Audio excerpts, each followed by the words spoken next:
Es la primera vez que funcionarios de esta área de investigación de la ONU visitan España para investigar estos crímenes de lesa humanidad. Durante la visita tienen previsto reunirse con miembros del gobierno, fiscales, jueces y otras autoridades.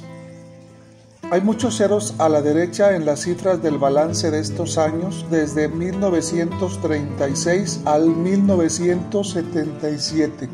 Entre 115.000 y 130.000 desaparecidos, 150.000 asesinados, 30.000 niños robados y 2.800 fosas comunes en toda España, solo el 10% de ellas abiertas. 500.000 de exiliados, hasta 300.000 presos políticos solo al comienzo del régimen militar y 1 millón de muertos por la guerra. 2 años después de la muerte de Francisco Franco, en 1975, un periodo en el que también hubo asesinatos, salió una ley de amnistía que marcó el fin de cualquier investigación. Los números de los que dispone la plataforma se basan en la investigación judicial que hizo el ex juez Baltasar Garzón, antes de que fuese inhabilitado por admitir las primeras querellas sobre este caso, en el recuento de los reconocidos historiadores e investigadores y organizaciones defensoras de los derechos humanos. El gobierno español, desde el regreso de la democracia, no ha reconocido estas cifras, y ni el Ministerio de Exteriores ni el de Justicia aceptaron entregar nueva información a BBC Mundo sobre los datos oficiales del Estado.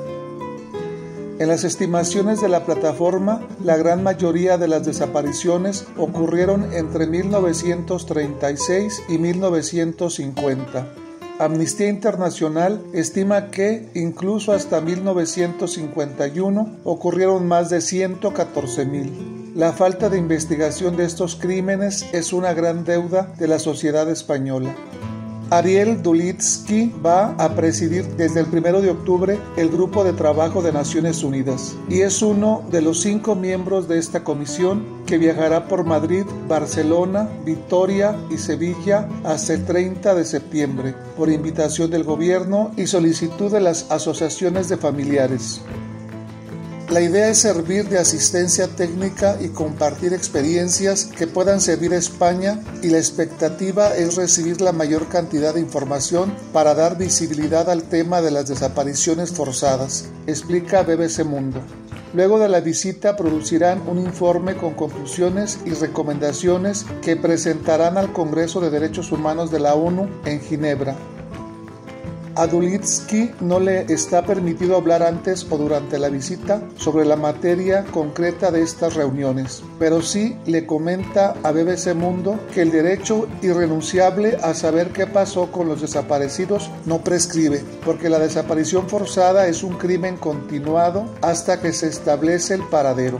Ni siquiera una ley de amnistía puede facilitar que esa verdad no se sepa. Esto lo dice el artículo 18 de la propia Declaración de Naciones Unidas de 1992, que las personas responsables de desapariciones forzadas no deben beneficiarse con leyes de amnistía. Cuando el crimen se da en un contexto de violaciones masivas y sistemáticas contra la población civil, es imprescriptible. Amnistía Internacional España publicó 2 informes en 2012 y en 2013, en los que habló de impunidad y apeló al principio de jurisdicción universal como una vía para luchar contra la impunidad. Se refieren a la investigación de estos crímenes en otros países. En efecto, una jueza argentina, María Servini, los investiga desde 2010 a solicitud de familiares de víctimas, y hace pocos días solicitó el arresto y extradición de 4 torturadores desde España.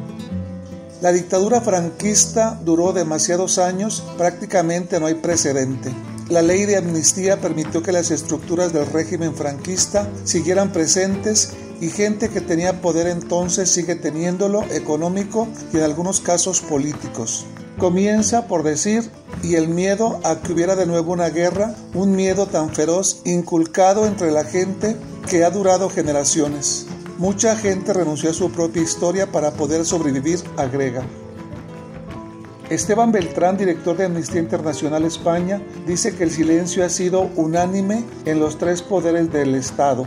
Desde el principio de la transición, todos los gobiernos han decidido que se podía pasar la página de lo que ocurrió sin leer esa página, con el argumento de la reconciliación.